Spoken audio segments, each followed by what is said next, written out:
PhD, and I'm a physician, a trained microbiologist and infectious disease man, and I've worked all my life in the field of infectious diseases and immunology. I chaired the Department of Medical Microbiology and Hygiene at the University of Mainz from 1990 to 2012, after which I am living in retirement, and that's, I think, all I have to say. On February 28th, you and 11 other prominent scientists, including a former vice president of Pfizer, sent a letter to the European Medicines Agency highlighting 7 chief concerns surrounding the agency's recent authorization of the experimental COVID-19 vaccines. Can you summarize your concerns, the concerns that you raised in that letter? Well, the bottom line of this letter was that we were concerned that the dangers of thrombosis, clot formation, intravasal clot formation, had not been sufficiently addressed by the EMA, and we asked them to supply evidence that this danger of clot formation had been considered, and that there was evidence to exclude that our fears were founded. That is the gist of the letter. Based on what is known in medicine, one would have to fear that people, especially young people, by the way, who receive these gene-based vaccines would develop clotting abnormalities. Did you receive a response to your letter? Well, we asked them to respond within 1 week. We did not receive a response in that 1 week, from the 1st of March to the 8th of March. But in that 1 week, ironically enough, reports came in from all of Europe of young people who had coagulopathies, that means clotting abnormalities, with a series of deaths. And this caused 15 countries to suspend their vaccination program with AstraZeneca vaccine. So obviously the EMA was forced to provide an explanation, and that they didn't provide an explanation, but they released news at a press conference on the 17th of March to reassure everyone in the world that there was no certain connection to the vaccination. Now, I want to go into this because this has become a very, very important issue. They said that these deaths had been due to one of two very rare clotting abnormalities. One was the so-called DIC, disseminated intravascular coagulation. That is a condition that arises when you have so many clots forming in your body that your clotting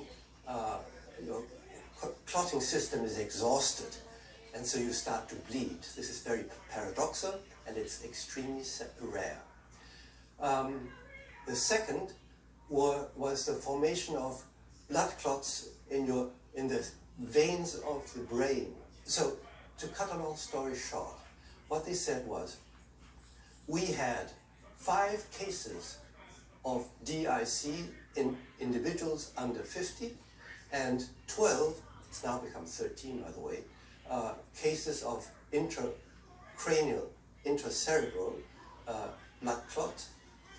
And this was very unfortunate, but considering the benefit that we're getting, the risks are minuscule because the numbers are so small. So if you ask me what normal numbers they quoted, I will tell you. They said that normally one would have expected around 1.3 cases of cerebral venous thrombosis. That's what it's called, CVT. All right. And every condition, every case, suspected case of CVT is an emergency. You've got to go to the emergency department, you've got to have your head scanned, and you've got to have your blood taken to see if there's a clot. And if there is, you've got to get your therapy immediately, okay? And they said, well, we had 12 cases.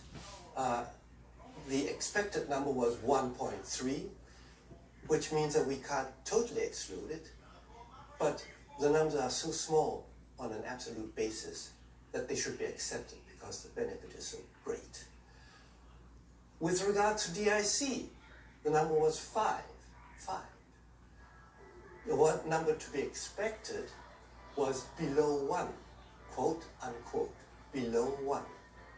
And when I read this, I said, you guys have to be taken to court. How can you say this to people who are simply unknowing? Said, okay, 5 cases is bad, but the benefit. So now let me tell you that 9 to 10 people lost their lives under 60. They were under 55. Up till then, they're completely healthy. If upon vaccination of 10 million individuals under 60, because AstraZeneca said we've vaccinated 20 million and saved 20 million lives now. If 10 million were under 60 and you lost 10 lives, how many lives would you expect it to lose? Alone, because of these two extremely rare conditions, if you had vaccinated the 60 million Germans under 60 to save their lives, 60 would die because of the vaccine, okay? Now, in the first 6 months of 2020, during the first wave of this so-called pandemic, how many Germans under 60 lost their lives because of or because with this virus? Question to the audience. The number, according to the official statistics, is 52. 52 people living in Germany under 60 lost their lives because of COVID-19. So how, in God's name, can the benefits outweigh the risks?